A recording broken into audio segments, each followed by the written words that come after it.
Okay, we are going to start chapter 10.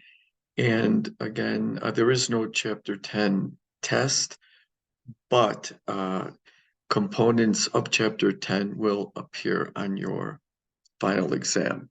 Okay, so this will be in preparation for your chapter 10 homework that will be due soon, and also to prep you for the final, because uh, a lot of this information from chapter 10 will be on the final.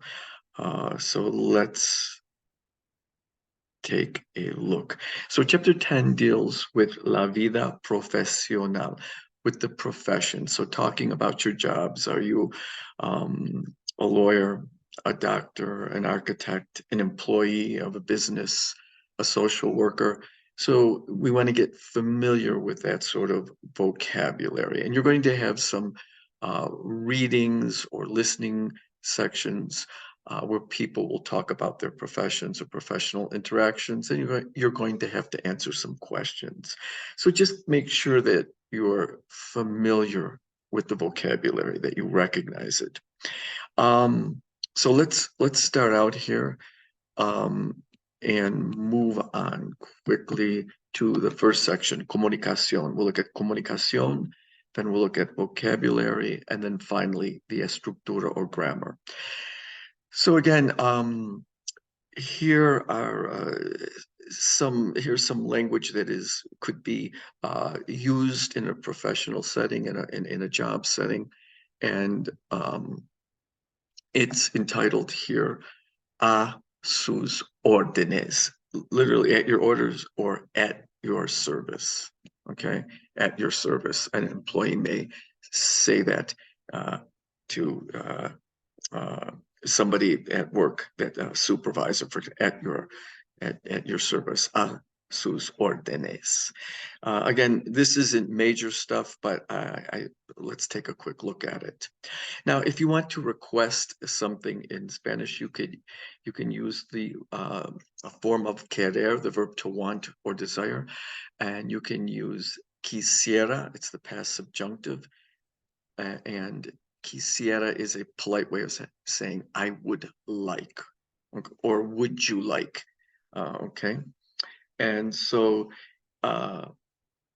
let's take a look.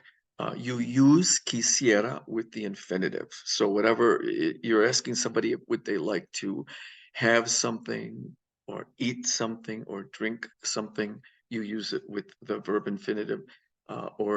So here's an example, quisiera hablar. You might approach somebody and say you're going in for a job interview, or you need to meet the director of the company. You might say, quisiera hablar con la directora. Yo quisiera hablar con la directora. I would like to speak to the director. Okay. Here's a good phrase to know, and this will be on your final. I mean, it's basic Spanish, but ¿en qué puedo servirle? How can I help you? How can I serve you? Okay. When someone thanks you for assistance, respond with one of the following expressions. Okay. Para servirle, a sus órdenes, at your service. So if somebody helps you do something, you ask for some help, they help you out, they get you the materials that you're requesting, or they get you the interview with somebody. When they you can respond back, para servirle a sus órdenes. This is not really anything major that you need to be concerned about, but just go through this. If some, so also you might want to tell somebody it's been a pleasure. Ha sido un placer, or fue un placer. All right, let's move on. Let's see. Here they give you some language when you're on the phone. Okay, so maybe you're making a professional call, you're calling up a company to arrange for a job interview. I mean, this is basic stuff you can go over on your own. It's really basic Spanish. But when making a phone call, just be aware of the time of day. If it's in the morning, buenos dias; in the afternoon, buenas tardes. Um, and so and here's some language that you can use. So if you work for a company, as say you're working for Procter and Gamble, you might want to call somebody up and you have to make a business call. You could say it's the morning, buenos dias, and then you could say habla, uh, whatever your name is, Bob de la compañía Procter and Gamble. This is Bob speaking from Procter and Gamble. Okay. And then if you want to ask for a specific party, you could say, puedo hablar, can I speak with, puedo hablar con la señora Brown? Can I speak with Mrs. Brown? So just take a look at this, okay? Um, is Mrs. Brown there? You might want to say, está Mrs. Brown, or se encuentra Mrs. Brown. Puedo dejarle mensaje, can I leave her a message?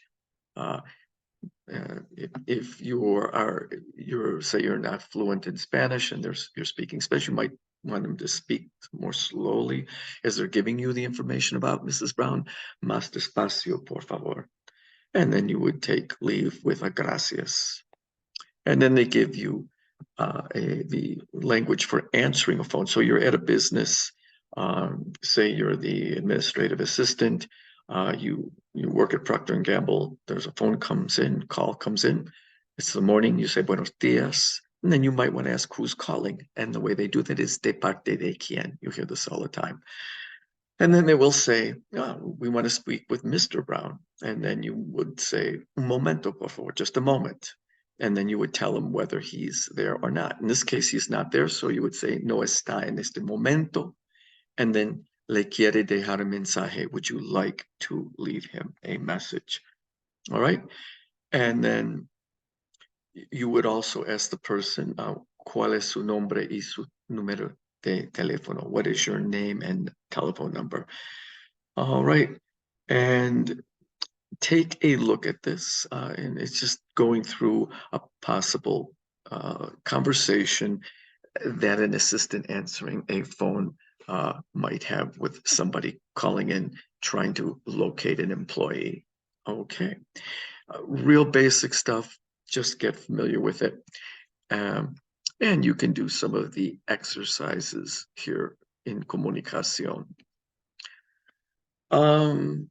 Here's some information, some vocabulary when you're introducing people. And again, in a job situation, you might be, we've all had basic conversational Spanish, and we've had this language already in introductory Spanish.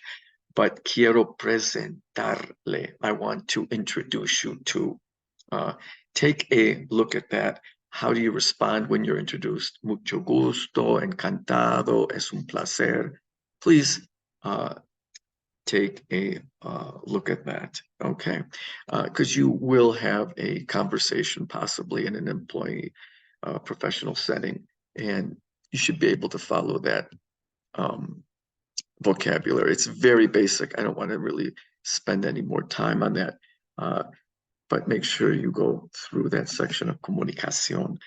Now let's go right to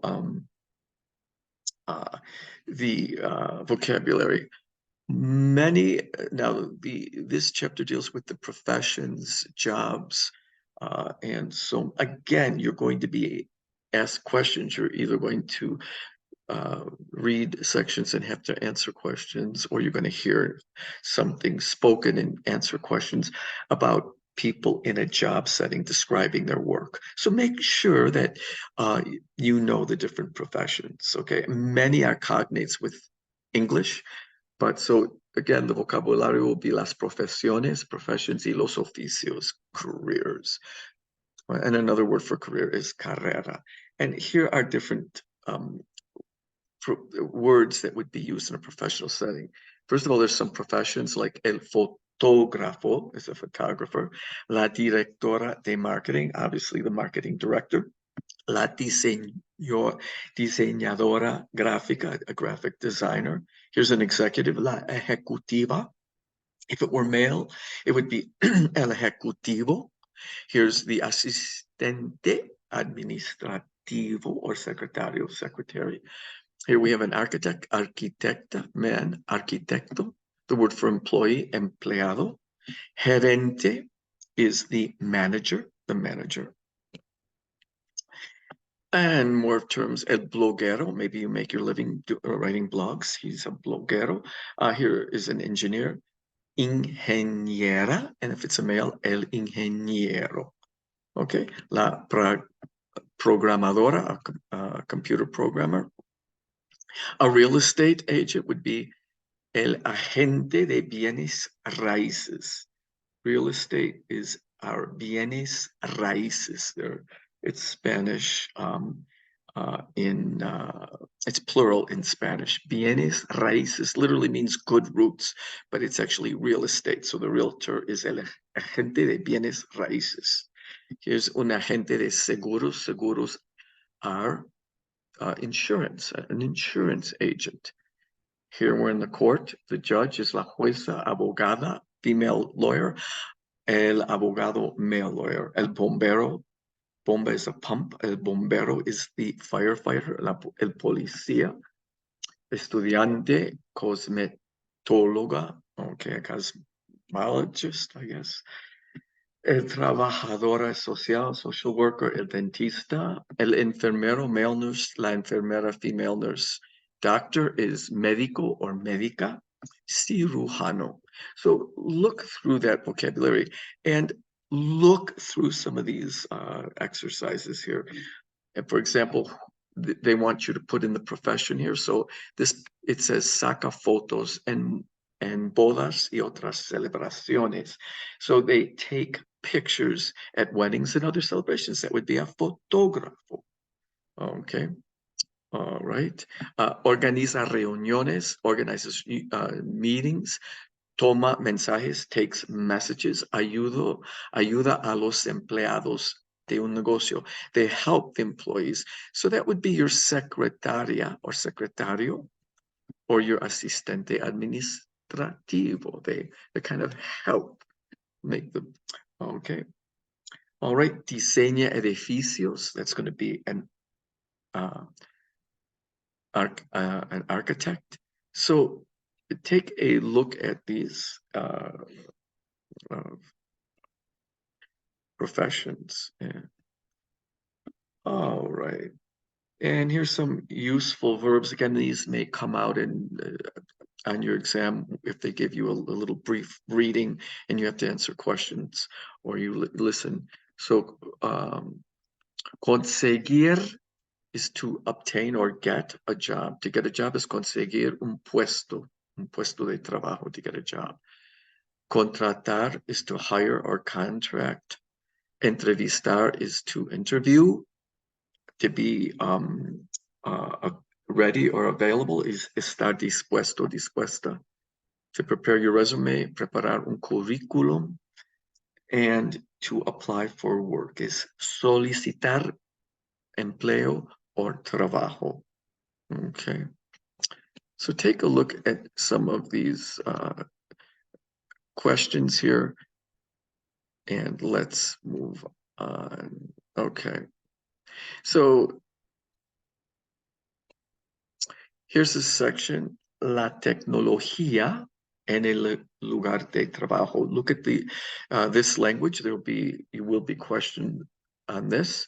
So what sort of technology is associated with the workplace, really surrounding the computer, texting, printing, this sort of thing. So familiarize yourself with this. The word for computer is a computadora portátil, like a laptop, right? El correo electrónico is an email.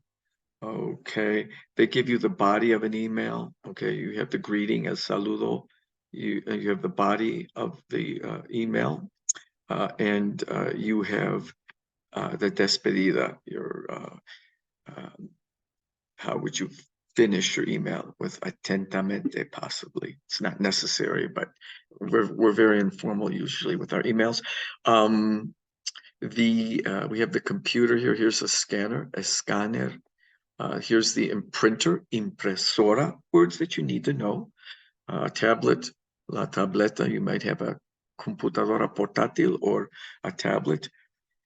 The screen of a computer is called la pantalla. The keyboard is called el teclado. So make sure you know the word for pantalla right here is for the screen. El teclado is the keyboard. Impresora is the printer. Some of this language will be on your exam. And then they have the word to upload things, subir, bajar, to download, to connect, conectar. Here's some basic vocabulary again. Blog, that is associated with technology in the workplace. El blog, el email, it's really el correo electrónico, but a lot of these words now are used interchangeably. I'll let you look through that. Chatear, to chat, and that's been adopted into the Spanish language. Okay.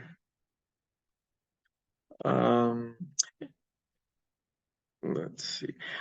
Here's a little section here. Take a look at this. There will be a question with a little reading on your final about this program in Mexico that they instituted a system of education of televised classes, of clases televisadas, and it was called, or it's called telesecundaria. So they were actually, and they've had this program since 1968. Where they transmit classes, okay, throughout the country. Okay, and in fact, it's a form of distance learning. Okay, educación a distancia, and it was introduced in Mexico even before the United States. It's called telesecundaria. Take a look through that. Okay, let's go on.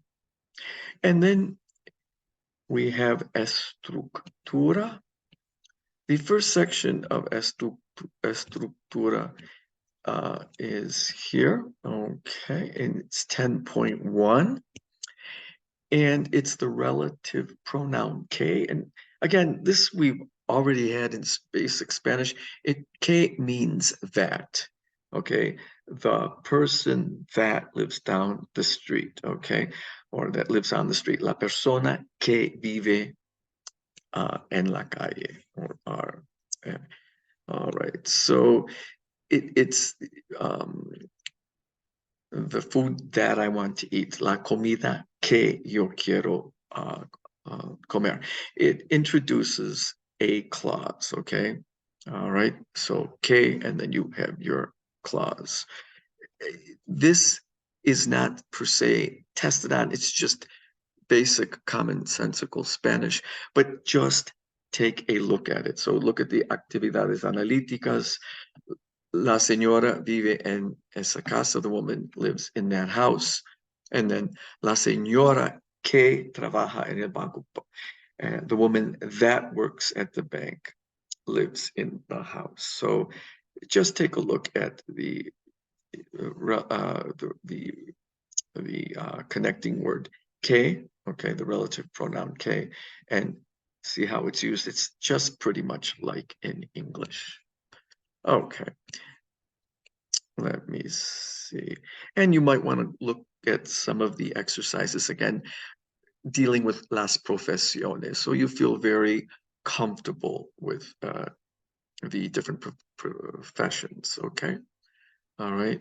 So for example, here it says, para ser abogado. Abogado, we already learned earlier, I went over it, is a lawyer. To be a lawyer, primero, first, tienes que, you have to what? Graduarte de la escuela de derecho. So you have to graduate from law school. Derecho is law. La escuela de derecho is law school. Okay. All right. So take a look at some of these, again, just to really familiarize yourself with the vocabulary that deals with professions in the workplace. Okay, here's a little reading on employment in Peru. You can look through that. And so the first bit of grammar is on the relative pronoun que, real basic stuff. We learned it in Spanish 101. But let's move on to estructura 2. Now, this you do need to know, and this will be on your exam, okay?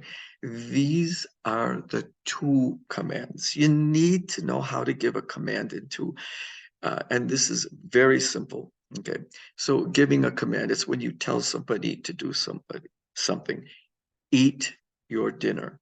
Close the door. Now, in English, we only have one U. So we only have, when you give a command, you give it to a U. And in English, we only have one U. So we only have one command form. Some English speakers and I think Spanish speakers even have trouble wrapping their head around this. But in Spanish, you have multiple U's. You have the informal U, tu. So if you give a tu command, it's going to be different from the formal U command, an usted command. They're different. So you have to, so there's a tu U, there's an usted U, okay? So the tu U is called informal and the usted U is called the formal. And then you won't be tested on it on your final, but there's also a plural U form, okay? It's the ustedes command. The ustedes command, you won't be asked that. So what you will be asked though are, how do you give a informal or a tu command, and how do you give a formal or an usted command? Please pay attention. It's explained pretty clearly in your book. And on your exam, be aware whether they're asking for a tu command and know how to form it, or whether they're asking for an usted command and know how to form it. Now, they're starting off here with tu commands, and they're giving you some examples of them. Now, a command can be negative or positive. So be aware of that. So if I say close the door, that's a positive command. If I say don't close the door, that's a negative command. And when you're using the pronoun tu, when you're making an informal command, the positive commands form differently than the negative ones. And that's what this first part of this lesson is going to be about. So let's just jump down right into the lesson. And we always look at our actividades analíticas. So let's take a look at number 1. The command form of the verb el mandato, that's the command form, expresses what you want another person to do. Okay, as I just went through, close the door or open the door. All right, and we're going to look at right now los mandatos informales using tu. These are informal commands. Now, what they're showing us here is we want to learn how to form a positive command, all right? And how do you form a positive command? Well, if you look above here, they give you positive commands, and they also mix in some negative ones. The negative commands begin with no. But if we can look at the ones that don't have no in them. Those are the positive commands. How do we form them? All right. We form the tu positive command from, it's the same as the el, ella, usted form, in the present tense of the verb. So for example, if you want to tell somebody to eat something, it's come. Where does it come from? It's the present tense conjugation in el, ella, or usted. El come. Ella come, usted come. So if you can conjugate a verb, and you should all have learned this, in the present tense in the ella form, you know the affirmative or positive tu command form. It's as simple as that. Take would be what? Toma. El toma, ella toma. So it's the same. It's if you have a stem changing verb like pedir, él pide. You have to have that stem change. So pide would be the way to say request or ask for. If you have an ER verb, it would be aprender. It's él aprende, aprende. That's how you would tell somebody in a positive way. You would give them a to command. It's real simple. Okay, you've all learned how to conjugate AR, ER, and IR and stem changing verbs. You all know how to conjugate them in the present tense in the LA form. That's all it is. To pensar, it's a stem changer. The E goes to IE. So él piensa. So if you want to tell somebody think, it would be piensa, think well, piensa bien. All right, so, all right. And here they give them to you in number 2. They do the positive commands for AR, ER, and IR verbs, okay? It's just the present tense conjugation of that particular verb in the LA form. Now, that's the positive or affirmative command. On your exam, though, they're going to give you some negative to commands. And so those are formed differently. Okay, they are formed differently. So let me take a look. And give me a second. All right, so, and this is what they tell us. And it's a little note number 2. How do you form the negative commands? The negative informal command or to command is the same as the to form of the present tense, but with the opposite vowel in the ending. Okay, so what are the endings in the present tense when you do the to conjugation? Okay, for AR verbs, the ending is AS. So let's look at tomar, to tomas. The ending is AS. What about ER verbs? It's going to be ES. What about IR verbs? It's going to be S. So to comes, to escribes. Okay, that's the normal present tense conjugation for to. But how do we form the command form? We use the opposite vowel in the ending. So if it's an AR verb, we're going to have an ES ending. If it's an ER or IR verb, we're going to have an AS ending. That's it. It's as simple as that. So for the negative command form, it will be hables, ES ending. For comer, it will be comas, AS ending. For escribir, it'll be escribas.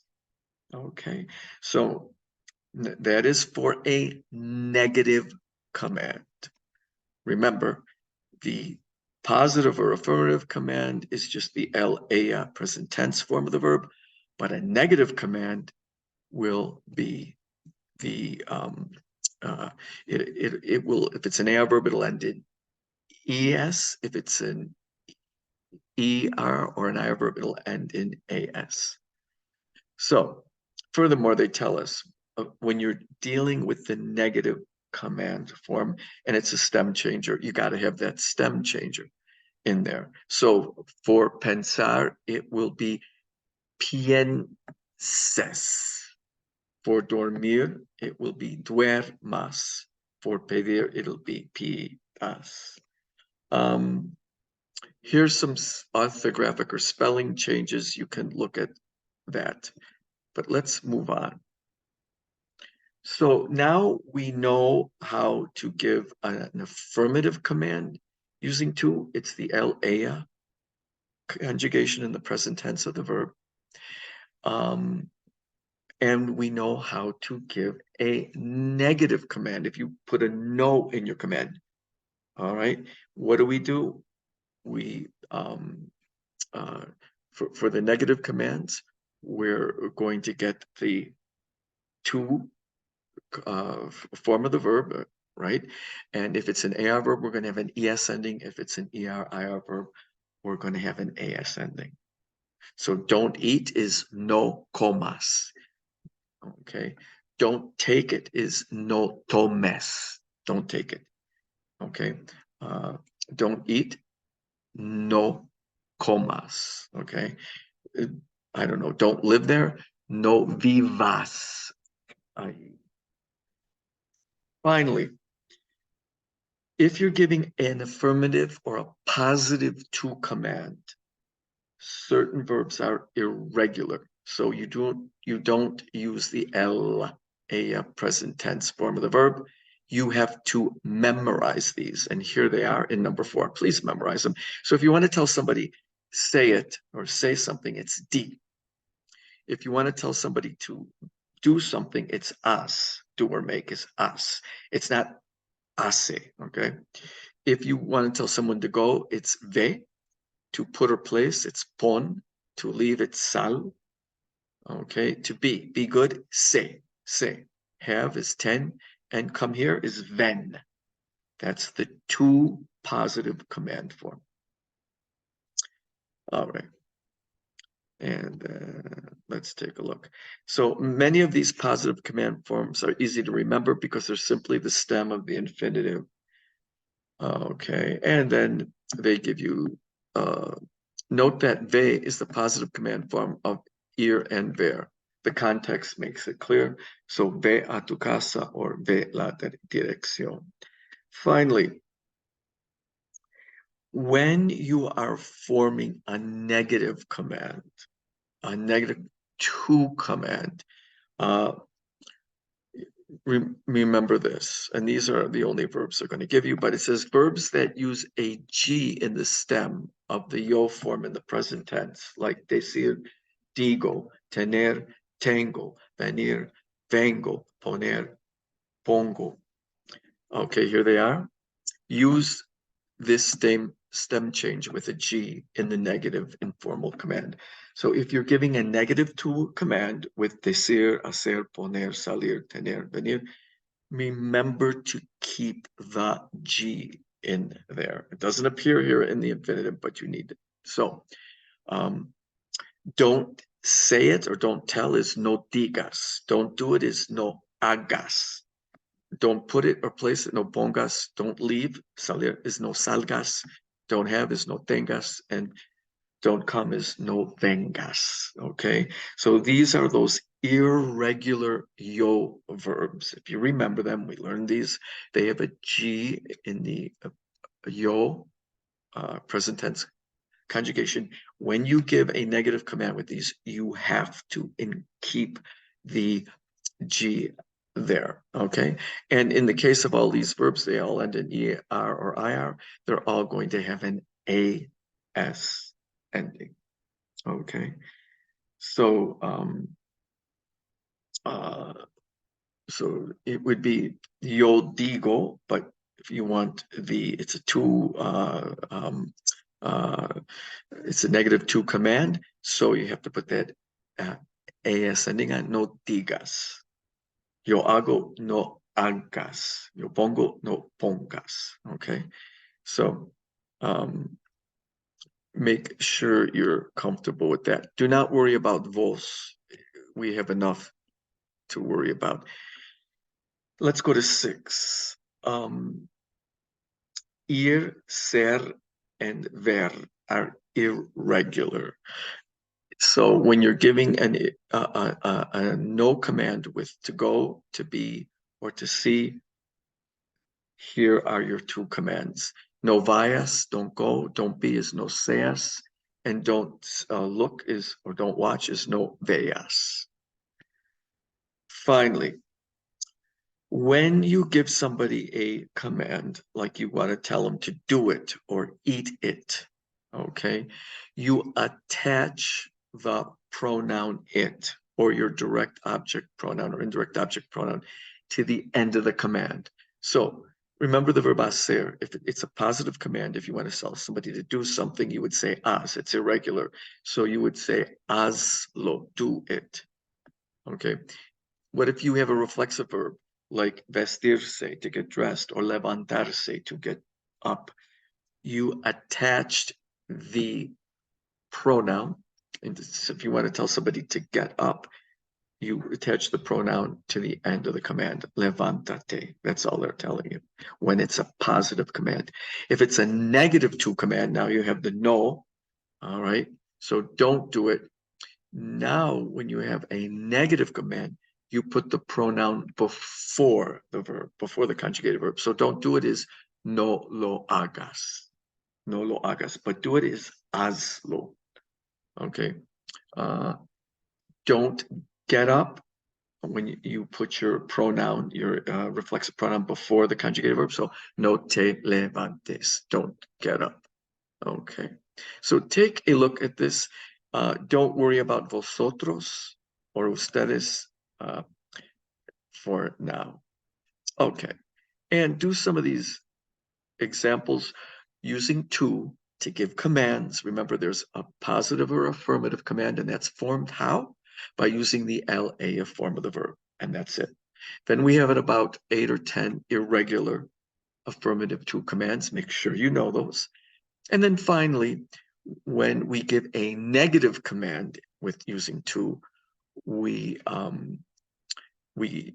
take the present tense to conjugation of that verb, like for if you want to say tell somebody don't take it. So normally it's tu tomas. We take that present tense and we use the opposite vowel. So no tomes. So for AR verbs, we have ES endings. And then for ER and IR verbs, we're going to have AS endings. So it would be, tu comes, but don't eat would be no comas. And so again, take a look at that. It's fairly easy. Just make sure you're comfortable because you're going to get on your exam affirmative commands using to and negative commands using to. All right. Now, finally, we are going to go to the last part. Using formal commands. So usted and ustedes. And on your exam, you're going to be asked usted commands. So how do we give usted or formal commands? All right. So here they tell us under actividades analíticas, formal commands, los mandatos formales, that is with usted, are used with people that you address with usted or ustedes. Okay. For singular commands with usted, the form of the verb is the same for both the positive and negative formal commands. So if you tell somebody, if you give a positive command, eat it or don't eat it, it's the same verb form. So that makes this a little easier. With to, we had two different forms. It was a negative command, the verb conjugated differently than if it's a positive command. All right. So how do we form it? As you saw with the negative and formal commands of to, formal commands consist of the verb stem plus the opposite vowel. All right. So for the usted command, we're going to go to the usted conjugation in the present tense. We all can conjugate an AR, ERI, or verb in the present tense. And we're going to switch the vowel. If it's an AR verb, we're going to have an E ending. And if it's an ER verb, we're going to have an A ending. And basically, that's it. And also, we must keep, if it's a stem changing verb, we keep our stem change, right? So for pensar, it's él piensa, okay? Or usted piensa. Now I want to give the command form. It's an AR verb, so it's going to be piense, all right? Also, remember your irregular yo verbs, poner, pongo, tener, tengo, venir, vengo, those irregular yo verbs that have a G in them.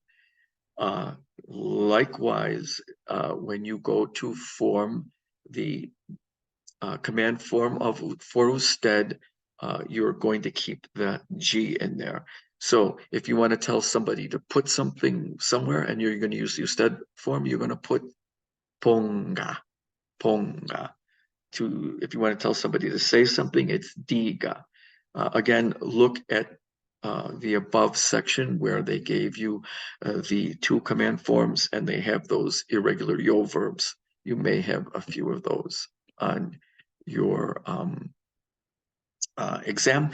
And again, the ending for the command form for usted will either be an A if it's an ER or IR verb, or an E if it's an AR verb. Okay, so if you want to tell somebody to take something, tome. Don't take, no tome. Okay. Live would be viva. Okay. Don't live, no viva. Okay. All right. And then let's see. As with the negative informal commands, the verbs ir, ser, and ver have special forms. So go is vaya, no S ending. Be is seya, and watch or look at is vea. Make sure you're aware. And then look through these examples. And let's take a look. And let's take a look what they say in the box here. The forms of the formal commands usted and ustedes should remind you of the negative 2 commands seen in 10 above. So all they're telling you is the negative 2 command form is very similar because you use the opposite vowel in your ending when you're giving a negative 2 command. And for your usted commands, whether it's negative or positive, you use the opposite vowel. That's all they're saying. But take a look at that. And then go through and do some of these exercises. Okay. Now, they will test you on the ustedes command form. On your final, they're only going to test you on usted. But again, if you're going to give a command, a formal usted command with an AR verb, you're going to use the opposite vowel. So tome, usted. And then the ending for ustedes, I didn't mention this, is going to be en. Tomen ustedes. Okay. And then what about an ER and an IR verb? So you might want to tell somebody to live somewhere. So the usted form will be viva. Okay. And then the ustedes form will be vivan with an N ending. All right. So that's for an IR verb, and an ER verb, comer. So if you want to tell someone in the usted form to eat something, it would be coma, and ustedes coman, AN ending. All right. So just make sure that you can give an usted command, and that you can give a to command. And on your exam, they will tell you, give the to command or give the usted command. They'll also tell you whether it's negative. They might have no and then the verb. So then you will need to give a negative command. So where is that important? When working with to? Because the to form has 2 command forms. It has a negative command form and a positive command form. For ustedes and usted, there's only 1 command form, whether it's negative or positive. Sorry, this stuff is a little dry, but okay. And then finally, let's see. You might want to go through and look at the rest of the chapter here, and then go through again. At the end of the chapter is a full compendium of the vocabulary for this chapter, and you might want to look through it, particularly the terms that deal with professions or the workplace, because you will be hearing this on your exam or reading the sections, and you should be familiar and comfortable with this vocabulary. And also it will help you in doing your homework in the coming week. So I think that about does it for chapter 10. Thank you.